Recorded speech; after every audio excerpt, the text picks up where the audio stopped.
Hello, everyone. Now we're going to use definite integral to compute areas between curves. And the ideas are really rooted in a good visual understanding of what we're trying to do.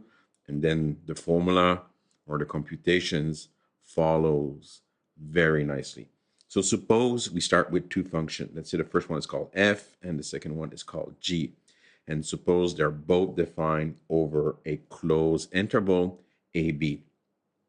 And suppose that these functions are continuous over that interval. In other words, you can draw them without lifting your pen.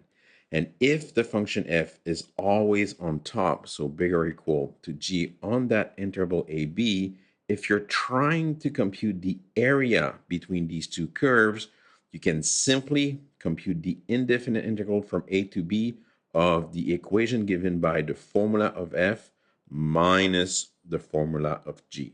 So if you have an equation for f and you have an equation for g, and somehow you know that f is bigger than g, and you want the area in between, f, the top function, minus the bottom function, integrate that as a definite integral between a and b, and you're going to get your area between the two curves. If you want like an origin story of that formula, it's not too complex. Here I have two graphs for you for f and g, just random graphs here. I just made sure that my f was on top of g. So suppose I want to find that region in between. So my goal is to find that area of that zone here, like that I'm going to hash it out. Okay, so that's the zone that I want. So how can I compute the area of that zone? Well, because I know how to compute definite integrals, and I know definite integrals are kind of equivalent to the area under the curve of a function over an interval. Well, if I compute first, so if I compute first the area under S, so suppose I compute the area of that zone here. So let's just look at the area under F completely. I'm not thinking about G yet. Okay, so I want the area of this blue zone. Well, I have a formula for the area of the blue zone. So that blue zone is simply the integral between a and b of f of x dx. Of course, that's not the zone that I want. I want the zone in between. So what about G now? Well, I can also compute the area under G using a definite integral, so using another definite integral. So I can compute that area. And once I have this area, I can just subtract it from the area under F. And the difference between the two is going to give me the area that I'm looking for. So here, after I have the area of the large blue zone, I'm going to subtract the area. So I'm going to go minus the area of the green zone, so which is given by the definite integral of between AB of g of x dx. And just by properties of the integral, you can bundle these two integrals. Of course, you could just compute the area under f, the area under g, and subtract, but this is equivalent to computing directly the integral between a and b of the first function f minus the second function g, and this will give you directly the region, the area of the region that you're looking for. So very, very powerful stuff. The best way to master this formula is, of course, by looking at examples. So my next example, we want to compute the area between the function x squared and ex over the interval 0, 2. Of course, if you have a good memory and if you know what your graph of x squared and ex looks like, you know right away that ex is on top of x squared, and this will simplify your computations greatly. So normally the basic functions, if you're able to sketch them out quickly, will help you greatly. So here, so let's write a solution now. So here, the function ex is bigger than x squared over the interval 0, 2. So this means that if I want to construct the definite integral that will compute the area between the two curves, so it will be given by the integral between 0 and 2, the top function, which is ex, minus the bottom function, which is x squared dx. And that's the formula that will compute the area between the two curves. So the way I like to do this question is let's find a primitive here for that function, because this is basic stuff. One primitive for ex is ex. One primitive for x squared is x cubed over 3. So I pick a primitive, and then now if I want to compute the area, which is the integral between 0 and 2 of ex minus x squared dx, so sorry, dx, then by using the fundamental theorem of calculus, I know this is f at the top bound minus f at the lower bound.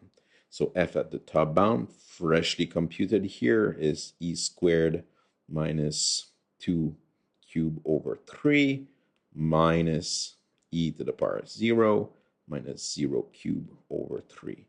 You can clean this up a little bit if you want, a little bit. So e squared is just e squared. 8 over 3 is 8 over 3, but e0 is 1. So you get minus 8 over 3 minus 1, which is 8 minus 3. And this will give you minus 11 over 3. And that is the area between these two curves. Again, here I'm relying on the fact that I know the graphs. Worst case scenario, you can maybe try a couple of points, but normally basic functions, sketch them out. If you feel they intersect, things can change, but here the exponential function is always on top of x squared over the interval 0, 2. All right, let's do another example.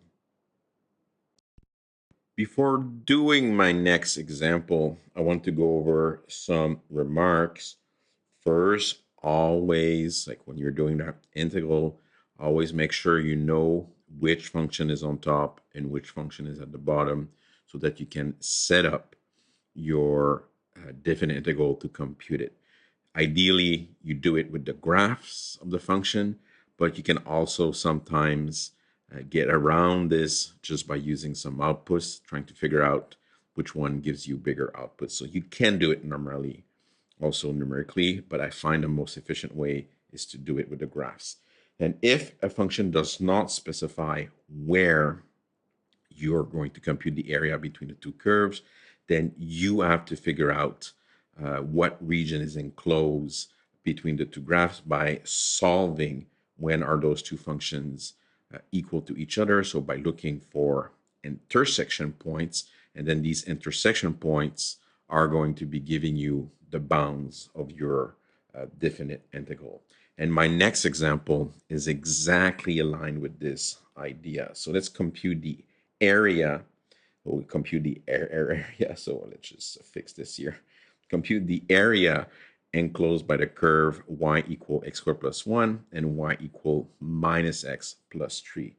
Of course, ideally, you have a nice way to graph these two functions. The first one, the easier graph to graph, I think, is y equal minus x plus 3. That's a nice linear function. The y-intercept is 3 and the slope is minus 1. So you can draw that blue line. You just need a sketch. You don't really need to measure everything. But yeah, I have a line.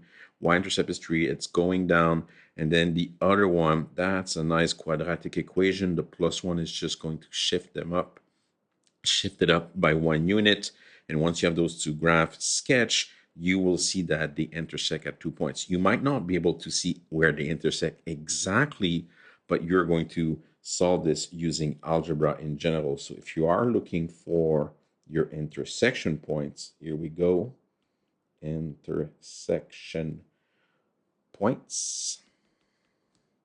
So just set the two equations equal to each other. So let's just compute when is x squared plus 1 equal to minus x plus 3. So I'll just bring everything on the left. So x squared plus x. So 1 minus 3 minus 2 is equal to 0. Because I'm a genius, I can factor this as x plus 2 times x minus 1. So we find our two solutions. They intersect at x equal minus 2 and x equal 1. And this should coincide with your with your sketch. And sometimes it's good to have a sketch. So if you do a computation and you find, they intersect at 10 and 15, something is not working out here.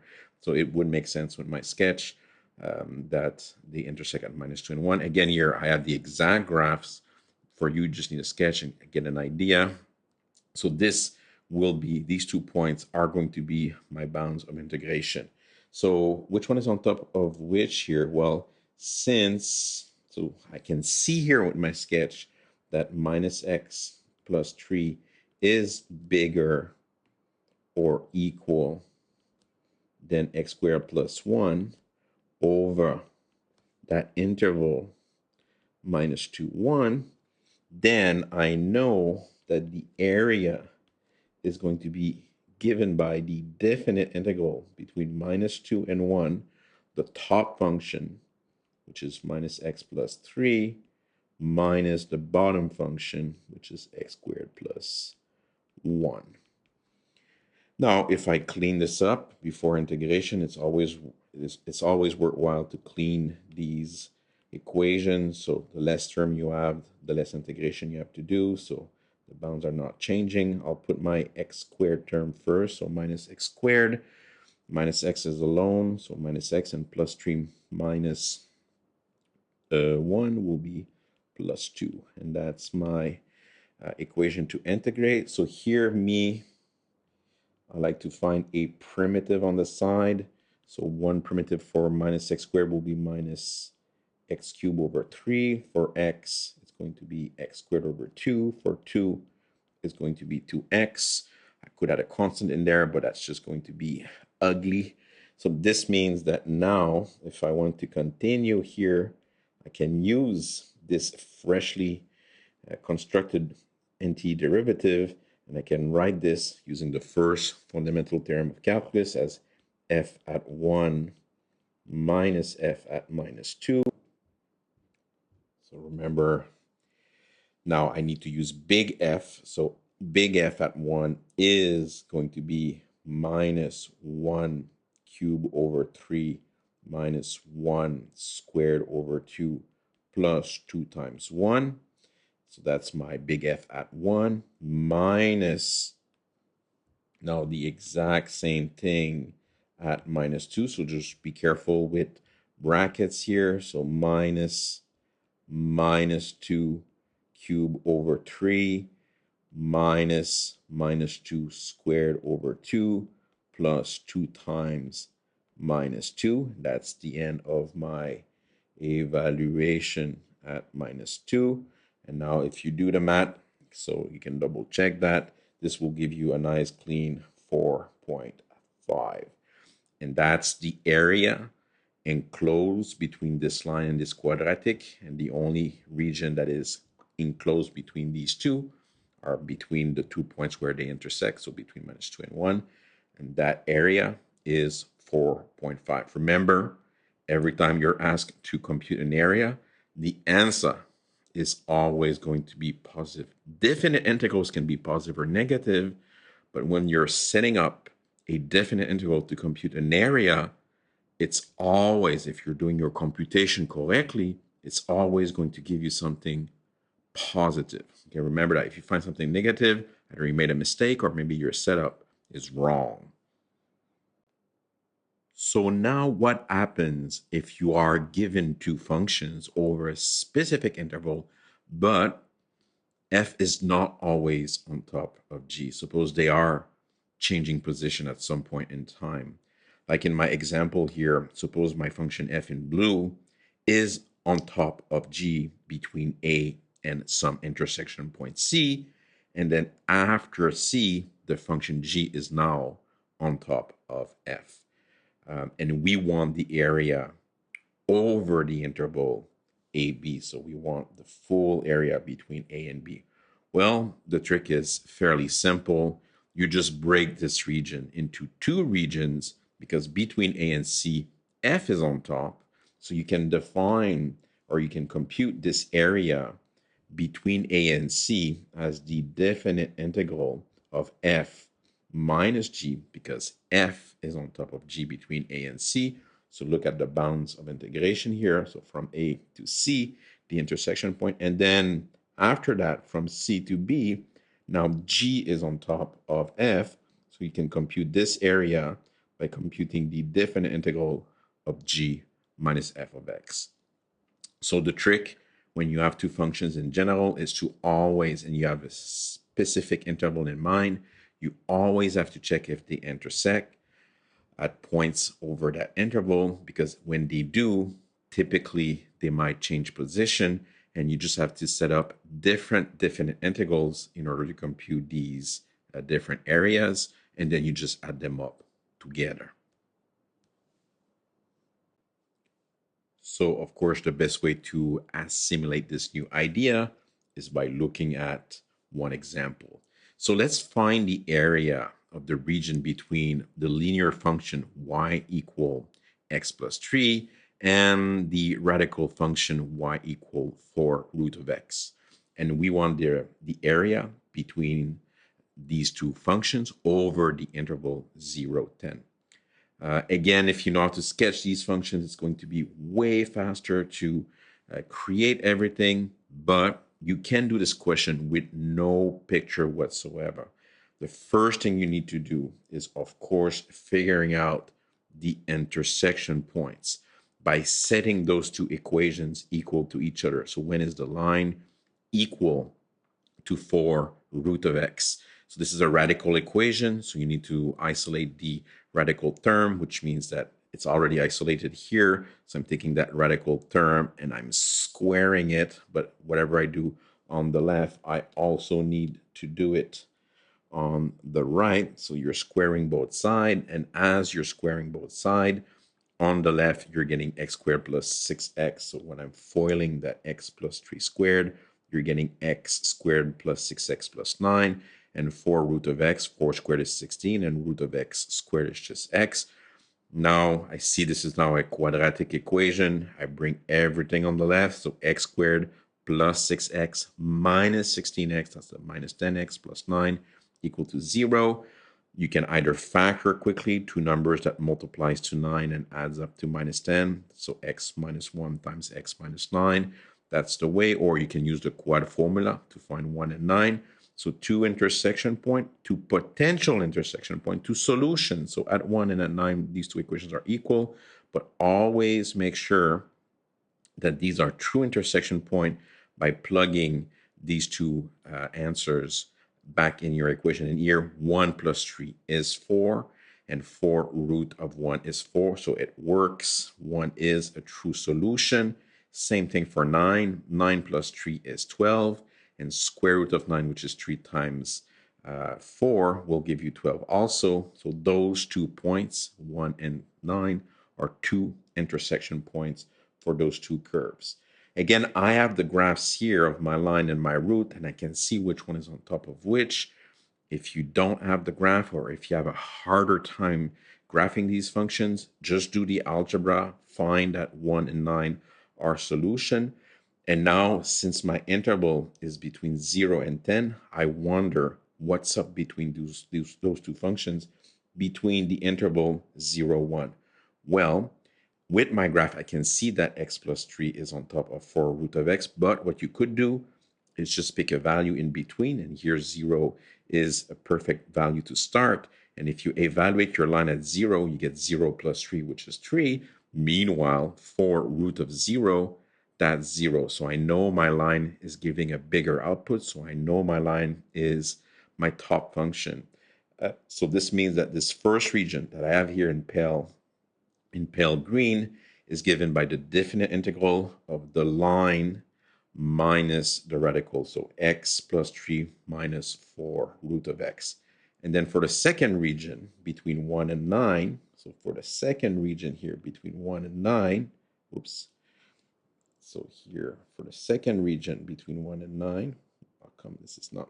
So okay, between 1 and 9, what I'm going to do is, with my graph, I see now that the square root is on top, but if you don't know, you can just pick your favorite point. I would choose 4 because it's easier to evaluate.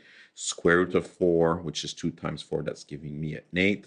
And then meanwhile, 4 plus 3, that's just 7. That's smaller. So the root is on top. So this means that the area of that middle green region is going to be given by the definite integral between 1 and 9 of 4 root of x minus in bracket x plus 3. Okay, so that's my second definite integral for my second region.